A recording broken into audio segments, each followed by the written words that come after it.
નમસ્તે મિત્રો, હું છું ગોપાલ ઇટાલિયા. આજે તમને ખૂબ અગત્યની એક માહિતીની જાણકારી આપવા માટે આવ્યો છું. સામાન્ય રીતે હું એવું કહેતો નથી કે વિડીયો શેર કરજો, કેમ કે એ તો સૌની પસંદની બાબત છે, પણ આજે હું કહું છું કે કરજો જ, કેમ કે બહુ મહત્વની માહિતી છે.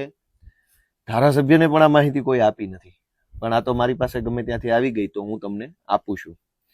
હું જે અત્યારે ડોક્યુમેન્ટ તમને વાંચી સંભળાવવા માંગુ છું એ ડોક્યુમેન્ટના મુદ્દા નંબર 5 ની અંદર એવું લખ્યું છે કે સંબંધિત માનની ધારાસભ્યશ્રી અને માનની સંસદ સભ્યશ્રીને સમયસર જાણ કરીને તેઓને ઉપસ્થિત રહેવા જાણ કરવાની રહેશે. મને તો કોઈએ જાણ નથી કરી, હું ધારાસભ્ય છું, પણ મને જાણ થઈ ગઈ છે તો હું આખા ગામને કહી દેવા માંગુ છું. હકીકતમાં મને 15 દિવસ અગાઉ જાણ કરવી જોઈએ, પણ મને કોઈએ જાણ કરી નથી. મારા હાથમાં સરકારનો પરિપત્ર છે 8મી ઓગસ્ટનો, 8 ઓગસ્ટ 2025 ના રોજ. મિત્રો, પરમ દિવસે એટલે કે 15મી ઓગસ્ટના દિવસે, પરમ દિવસે 15મી ઓગસ્ટ આપણી દેશનો સ્વતંત્રતા દિવસ છે. જોકે ભારત દેશના નાગરિકો હજુ ગુંડાઓથી, માફિયાઓથી, નેતાઓથી, સરકારથી અને ભ્રષ્ટ અધિકારીઓથી આઝાદ થયા નથી. એટલે આઝાદી દિવસ આપણે ઉજવીએ એ સારી બાબત છે, પણ હજુ આજે ઘણા બધા પ્રકારની આઝાદી હજુ બાકી છે. સરકારે એવું નક્કી કર્યું છે કે 15મી ઓગસ્ટના દિવસે ગુજરાતના તમામ ગામડાઓમાં ગ્રામ સભા યોજવામાં આવશે. ગ્રામ સભા એ અત્યંત મહત્વનું પ્લેટફોર્મ છે, અત્યંત મહત્વની બાબત છે. દરેક ગામના યુવાનોએ આમાં રસ લેવો જ જોઈએ, કોઈનાથી ડર્યા વગર, શરમાયા વગર. પોતાની જ્ઞાતિના સરપંચ હોય કે પોતાની જ્ઞાતિની પેનલ હોય તો પણ ડર્યા શરમાયા વગર જો ગ્રામ સભામાં રસ લેશો તો તમે તમારા ગામનું ઘણું સારું કરી શકશો. 15મી ઓગસ્ટના રોજ ગુજરાતના તમામ ગામડામાં ગ્રામ સભાનું આયોજન કરવાનું સરકારે નક્કી કર્યું છે. તમારા ગામની ગ્રામ સભા કેટલા વાગ્યે રાખવાની છે એ તમારે સરપંચ અથવા તલાટી મંત્રીને પૂછવું પડે, કેમ કે આ તો બધું ગુપ્ત બંધ બારણે ઓન પેપર ઓફિશિયલી બધું લખાઈ જાય. ગ્રામ સભા થઈ ગઈ, ગામમાંથી ખૂબ સારો પ્રતિસાદ મળ્યો, એવા કાગળિયા લખાઈ જાય, સરકારમાં વયા જાય, સરકાર ખુશ, ગામના તલાટી ખુશ. તો તમારા આખા ગુજરાતના તમામ ગામમાં 15મી ઓગસ્ટના દિવસે ગ્રામ સભાનું આયોજન કરવાનું છે. એનો ટાઈમ તમારે તમારા ગામના આગેવાન પાસેથી ફરજિયાત જાણી લેવો જોઈએ. નંબર 1, ગ્રામ સભામાં કોણ જઈ શકે? ગામની મતદાર યાદીમાં જેનું નામ હોય, સ્ત્રીનું, પુરુષનું, આ જ્ઞાતિનું, ઓલી જ્ઞાતિનું, ગામની મતદાર યાદીમાં જેનું નામ હોય એ દરેક વ્યક્તિ ગ્રામ સભામાં જવા એને અધિકાર મળેલો છે, એને સત્તા મળેલી છે. ગ્રામ સભાની અંદર કોઈ પણ પ્રશ્ન લેખિતમાં કે મૌખિકમાં પૂછી શકાય છે. ગામની મતદાર યાદીમાં જે વ્યક્તિનું નામ હોય એ વ્યક્તિ લેખિતમાં કે મૌખિકમાં તલાટી કે સરપંચ કે સચિવ જે આવ્યા હોય એને પ્રશ્ન પૂછી શકે છે. મોટા ભાગે લેખિત પ્રશ્ન પૂછવાનો આગ્રહ રાખવો જોઈએ. ગ્રામ સભા એટલે શું? તો કે એક છે લોકસભા, એક છે વિધાનસભા અને એક છે ગ્રામ સભા. દેશની સરકાર એટલે લોકસભા, જેમાં દેશને લગતા ચર્ચા નિર્ણયો થાય. રાજ્યની સરકાર એટલે વિધાનસભા, જેમાં રાજ્યને લગતા નિર્ણયો થાય. તો ગામની સરકાર કઈ? ગામની સરકાર એટલે ગ્રામ સભા. જેમ વિધાનસભામાં ધારાસભ્ય હોય એમ ગ્રામ સભામાં ગામનો સભ્ય હોય, લોકસભામાં સાંસદ સભ્ય હોય.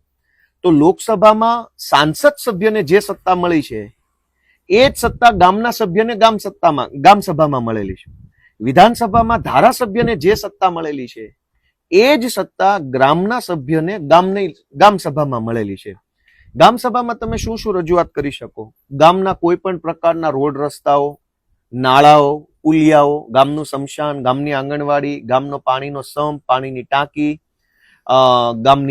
ગામની સરકારી શાળા, ગામમાં દવાખાનું હોય તો દવાખાનું, ગામની અંદર પશુ આરોગ્ય કેન્દ્ર હોય તો પશુ આરોગ્ય કેન્દ્ર. ગામની અંદર જે કંઈ પણ સરકારી બાબત હોય એની સ્પષ્ટ, ધારદાર અને બેધડક રજૂઆત ગ્રામ સભામાં ગામનો સભ્ય કરી શકે છે. પણ ગામના સભ્યને ખબર હોય તો ને. ગુજરાતની સરકારે 8 ઓગસ્ટના રોજ આ જાહેરનામું બહાર પાડ્યું છે અને જાહેરનામાના 5મા પોઈન્ટમાં એવું લખ્યું છે કે ધારાસભ્યોને જાણ કરવી. મને તો આજે જાણ નથી. આજે 13મી તારીખ છે. 8 તારીખે સરકારે જે નિર્ણય લીધો એની જાણ 13 તારીખે પણ ઓફિશિયલી મને કોઈએ નથી કરી.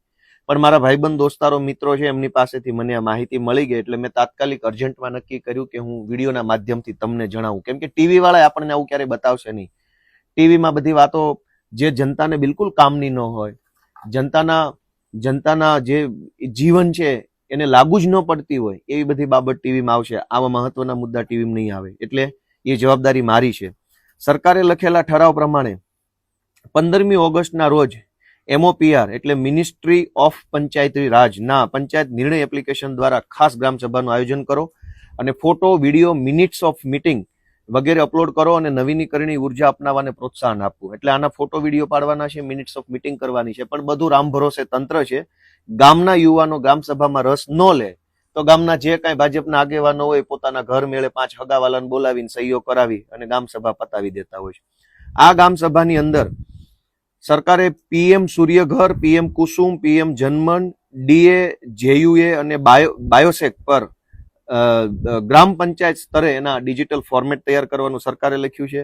સોલાર રૂફટોપ અને સોલાર પંપની યોજના માટે ઓનલાઈન અરજી કરવા માટે ગામજનોને પ્રેરિત, પ્રોત્સાહિત ને મદદ કરવાની બાબત લખી છે. SA સિસ્ટમ માટે 6% વ્યાજ દરે લોન માટે સ્થાનિક બેંક સાથે સંકલન કરવાનું સરકારે લખ્યું. જો કે આ બધું કાગળ ઉપર છે, આનું કઈ મહત્વ હોતું નથી. કાગળ ઉપર હંમેશા એટલું બધું સારું લખ્યું કે આપણને એમ થાય કે અમેરિકા વાળા અહીંયા આપણા ગામમાં આવવું જોશે રહેવા માટે. એટલે તમે રસ લેશો, તમે ભાગ લેશો તો અને તો જ સરકારી તંત્ર સુધરશે. બાકી કોઈ એક વ્યક્તિથી ક્રાંતિ આવે એવું બનવાનું નથી. હજારો ગામડાના હજારો યુવાનોએ પૂરી હિંમત સાથે ગામના કામમાં રસ લેવો જોશે. સરકારે લખ્યું છે આમાં કે સૌર ઉર્જા માટે પંચાયત ભવન, આંગણવાડી, શાળાઓ, આરોગ્ય કેન્દ્રો, ઉપકેન્દ્રો અને સ્ટ્રીટ લાઇટ જેવી સામુદાયિક માળખાગત સુવિધાઓની ઓળખ કરવી.